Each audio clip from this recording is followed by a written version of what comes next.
ఏముంది దేవుని వాక్యంలో? అందము మోసము, సౌందర్యము వ్యర్థము. ఉంటుందా సౌందర్యం? చక్కగా 20 సంవత్సరాల పిల్లలు చక్కగా ఉంటారు. 60 సంవత్సరాల తర్వాత చూడండి, ఆ సౌందర్యం ఉంటుందా? కానీ యెహోవా యందు భయభక్తులు కలిగి ఉన్న స్త్రీలు మరి ఎలాంటి అలంకరణ కావాలి మనకి? దేవుని వాక్యంలో అలంకరణ గురించి కూడా రాయబడి ఉంది. సాధువైనట్టు మృదువైనట్టు గుణమును అక్షయ అలంకారము గల మీ అంతరంగ స్వభావము అది దేవుని దృష్టికి. ఈ లోకంలో చక్కగా ఉండి డ్రెస్ వేసుకుని వెళ్తే అనేక మంది చూస్తారు, మంచిది, అది కూడా మంచిదే. కానీ దేవుని దృష్టిలో నిజమైన సౌందర్యాన్ని నీవు కనుగొన్నావా? ఈమె సౌందర్యవంతురాలు, ఈమె నా హృదయానికి అనుకూలంగా నడుస్తుంది, ఈమె నా జ్ఞానంతో నింపబడింది, ఈమె నా ఉద్దేశాలకు అనుకూలంగా ఉంది అని దేవుడు నిన్ను బట్టి నన్ను బట్టి చెప్పగలుగుతున్నారా? అలాంటి స్థితిని మనం సంపాదించుకున్నామా? అలాంటి జీవితంలో మనం జీవించుచున్నామా?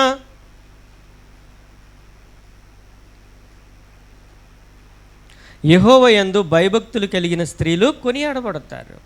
సాధువైనట్టు మృదువైనట్టు గుణం కావాలి మనకి. ప్రార్థన చేసే స్త్రీలు మాట్లాడితే నెమ్మది రావాలి కుటుంబంలో.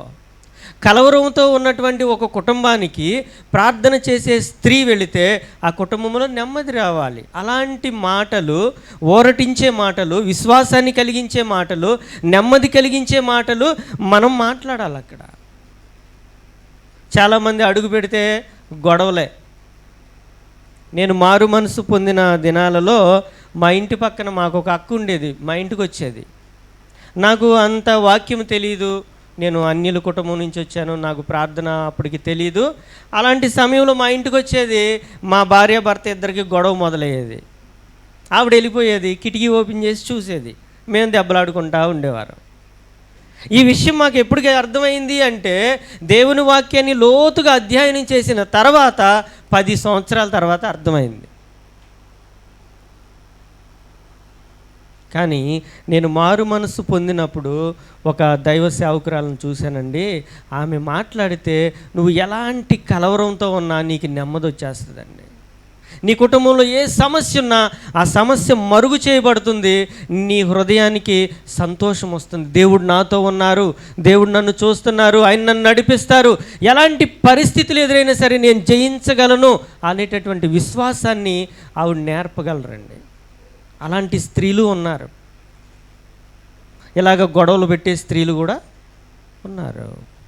సాధువైనట్టు మృదువైనట్టు గుణమును అక్షయ అలంకారము గల అంతరంగ స్వభావము మిగుల. మరి అలాంటి మంచి స్వభావాన్ని మనం సంపాదించామా? చూడండి, ఫ్రాన్స్ దేశంలో మేడం గారు ఒక ఆవిడ ఉన్నారు. ఆవిడ రాజకుమార్తె, ఆమె రాజకుమార్తె. ఆమె రాజనగరికి వెళ్ళాలి అంటే 2 గంటలు అద్దం ముందు నుంచుని చక్కగా తన అందాన్ని సౌందర్యాన్ని మెరుగులు దిద్దుకునేది. తన అందం అంటే అంత ప్రీతి ఆమెకు. చక్కగా ఆ జడలు అల్లుకోవడము, బంగారు నగలు పెట్టుకోవడము, మంచి వస్త్రాలు ధరించుకోవడం, చక్కగా రెడీ అవ్వటం ఆవిడికి చాలా సంతోషం. మంచిదే. అలాగా ఉన్న కొంతకాలానికి ఆమెకు ఒక వ్యాధి వచ్చిందండి. ఆ వ్యాధి వచ్చిన తర్వాత ఆమె శరీరం అంతా పాడైపోయింది. ఏ శరీరాన్ని చూసి ఆమె సంతోషపడిందో, ఏ అందాన్ని చూసి ఆమె తృప్తి పడిందో ఆ అందమంతా పాడైపోయింది. అప్పుడు దేవుని దగ్గర కూర్చుందండి ఆవిడ. అప్పుడు దేవుడు ఆమెకి ఆత్మ సౌందర్యాన్ని ఇచ్చారు. శరీర సౌందర్యం పోయింది, దేవుడి దగ్గర కూర్చుంది. దేవుడు ఆవిడకి ఏమి ఇచ్చారండి? ఆత్మ సౌందర్యాన్ని ఇచ్చారు. చూడండి, ఈ బుక్ చదవండి, మీకు అర్థమవుతుంది. ఈమె పేరు మేడం గయోన్. ఈమె ఫ్రాన్స్ దేశంలో పుట్టిన రాజకుమార్తె. ఎంతో సౌందర్యవంతురాలు. ఆ సౌందర్యం మొత్తం పోయింది, దేవుడు ఆమెకు ఆత్మ సౌందర్యాన్ని ఇచ్చారు.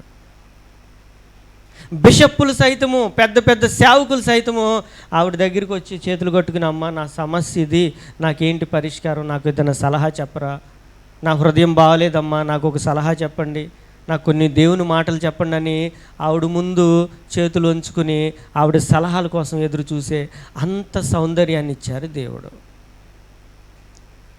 ఈ రోజున ప్రార్థన చేస్తున్నటువంటి మన దగ్గరకు వచ్చి మన పిల్లలు, అమ్మ మా కుటుంబంలో ఈ సమస్య ఉంది, దీనికి పరిష్కారం ఏంటి, నువ్వు ప్రార్థన చేసి నాకు జవాబు చెప్పమ్మా అని అడుగుతున్నారా? దేవుడు ఏం చెప్తున్నారు? ఇదిగో నా వివాహం గురించి మీరు ప్రార్థన చేసి దేవుని చిత్తాన్ని కనిపెట్టి నాకు చెప్పండి అని మన పిల్లలు మనల్ని అడుగుతున్నారా? మన కుటుంబానికి మనం సలహాలు ఇచ్చేవారిగా ఉన్నామా? మన సలహాలు మన పిల్లలు తీసుకుంటున్నారా? మన కుటుంబంలో మనం ప్రార్థన చేసి ఇది చెయ్యాలి అని మనం ధైర్యంగా చెప్పగలుగుతున్నామా? మనల్ని ఎవరు నడిపిస్తున్నారు? మన మీద ఎవరు అధికారిగా ఉంటున్నారు? ప్రార్థన చేస్తున్నటువంటి మన మీద మన తండ్రి అధికారం ఉండాలి. రానయ్యున్న తొందరలు అలజడులు ముందుగానే మనం కనిపెట్టాలి. మన కుటుంబంలో తర్వాత కాలంలో ఏం జరగబోతుంది, దాన్ని ఎలాగా మనం సరిచేయాలని ముందుగానే ప్రార్థన చేయాలి. అపవాది సైన్యం దూరంగా ఉండగానే ఓడించగలిగిన శక్తి మన దగ్గర ఉండాలి. ఎందుకనంటే మనము వెలుగులో నడుచుచున్న వారము కాబట్టి. వెలుగులో నడిచే వారికి అంత దూరంలో ఏముందో కనబడుతుందా, కనబడదా? ఏంటండి, వెలుగులో నడుచుచున్న మనకు దూరంగా ఉన్నది కనబడుతుందా? మరి దూరంగా ఉన్న సమస్య నిమిత్తం ఈరోజు నువ్వు ప్రార్థించకుండా ఏం చేస్తున్నాం మనం? రేపొద్దున మన బిడ్డల భవిష్యత్తు ఎలా ఉండబోతుంది? మన కుమార్తె పరిస్థితి ఎలా ఉండబోతుంది? రేపొద్దున మన కుమారుడికి వివాహం చేస్తే ఏం జరుగుతుంది? ప్రార్థన చేస్తున్నామా? కనిపెడుతున్నామా? కాబట్టి ఎవరైతే దేవుని వాక్యాన్ని ఆధారం చేసుకుంటారో వారు ఎన్నడూ జయించువారిగానే ఉంటారండి. దేవుని వాక్యాన్ని ఆధారం చేసుకోకుండా, నమ్మకుండా దేవుణ్ణి పక్కన పెట్టిన వారు అమ్ములోని వలె నష్టపోతారు. వారు ఏం చేస్తారో వారికి తెలియదు. తన తండ్రి ఎంతో భక్తిపరుడు, ఒక్కొక్క దినానికి 7 మార్లు ప్రార్థన చేస్తున్నాడు. అయినప్పటికీ అలాంటి మంచి అలవాట్లు అమ్ములోను సంపాదించుకోలేదు, అబ్షాలోము కూడా సంపాదించుకోవాలి. మరి మనము దేవుని వాక్యాన్ని వింటున్న మనము ఎన్నో చరిత్రలు మనకు తెలుసు, ఎంతో వాక్యం కూడా మనకు తెలుసు, దేవుని సేవకులు చెప్పే ఎన్నో విలువైన సత్యాలు మనం వింటున్నాం. మరి మన దారి ఎలా ఉంది? మన స్థితి ఎలా ఉంది? ఈ రోజున దేవుడు అడుగుతున్నారు. మరియు వారు తమ మనసులో దేవునికి చోటు నొల్లకపోయిరి గనుక చేయరాని కార్యములు చేయుటకు దేవుడు భ్రష్ట మనసుకు వారిని. చూడండి, తిమోతికి రాసిన పత్రికలో ఒక మాట ఉంటుంది.